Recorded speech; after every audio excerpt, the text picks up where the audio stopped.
They do have a very cool sound. Top Men, you can catch them at Harbor City Theatre on June 26th and 27th right here in Nanaimo. The doors for those shows open at 7 o'clock. One of the most recent inductees to the Sports Hall of Fame is lacrosse player Fred Fulla.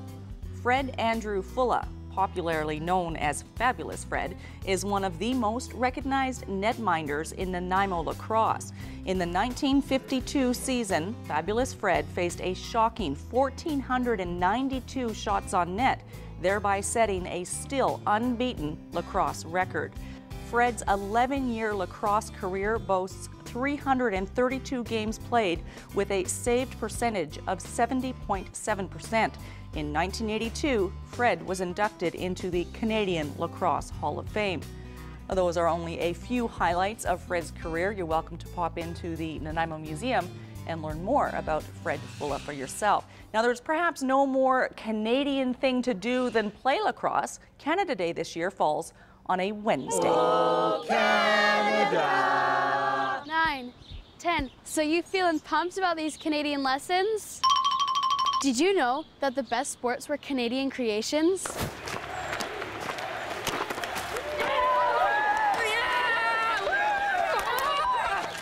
Lacrosse, hockey, and even basketball are all Canadian. Sure, baseball, football, and golf are great too, if you like sports where you stand around for more than half the game. But our big three keeps our players moving, because if we don't, we'll probably freeze. Brr. Hockey, lacrosse, and basketball. 3 ways to play with some A in your day.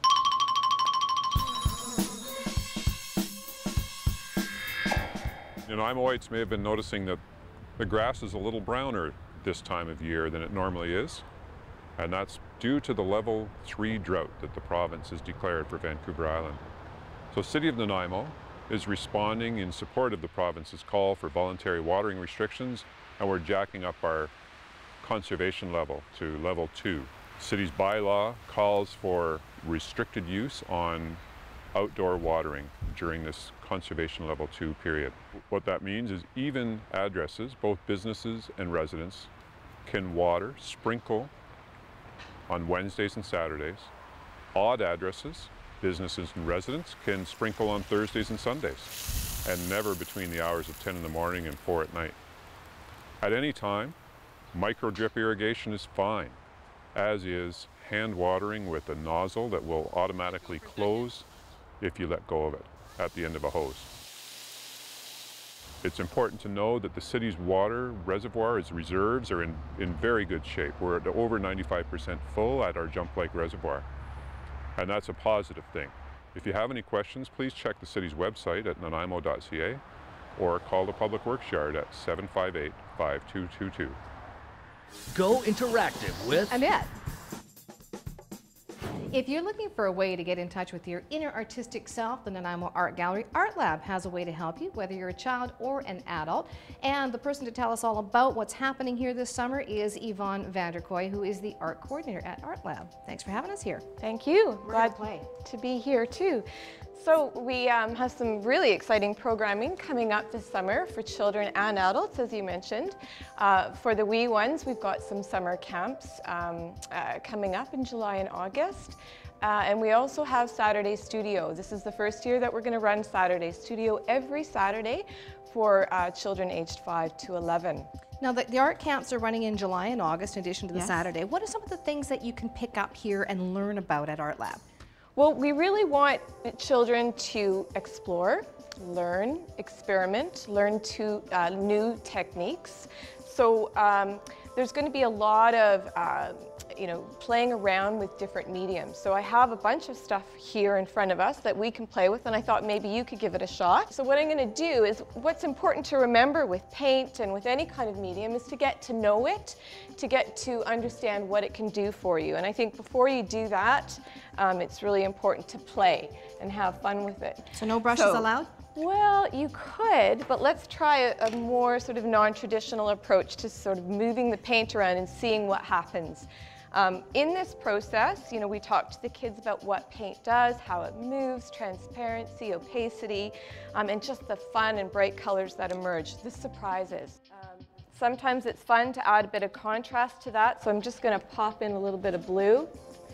What happens when this dries is we coat it, and we get these sort of gorgeous sheets of colored colored paper. Chalk pastels or oil pastels, those are also very fun to use and experiment with.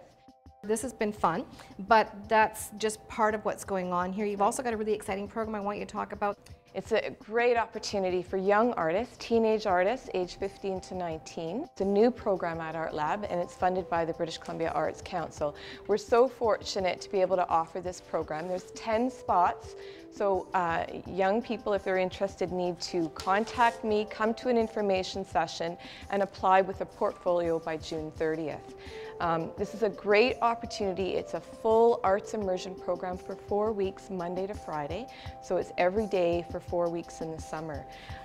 The young person will be able to work with professional artists, learn new techniques, understand a little bit more about contemporary art in various disciplines that involve digital media, performance, film, video, some of the more traditional approaches, painting, drawing, as well as sculpture and installation. Ages 5 to teens, and I know there's a lot of programs for adults as well that are done by workshops with different resident artists and people that are from here.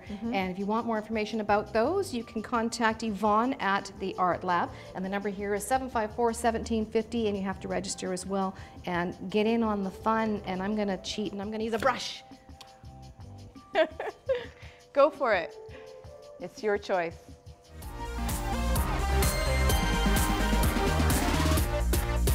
I'd like to sign up for some of those art classes one day, but I think I'd have to clone myself first. I am hosting the Canada Day celebrations in Parksville this year at the Parksville Community Park. It all kicks off, well, really early with a Shriners Pancake Breakfast. The parade starts at 10 a.m. There are opening ceremonies in the park at noon, fireworks at 10:15, and headlining this year, the Odds. Keeping with our bit of a sports theme that we've got going on this edition of Go Island, the Senior A Timberman lacrosse team are coming on some hard times, and they've got to take a very close look at what they need to do if they have any hopes to participate in the playoffs.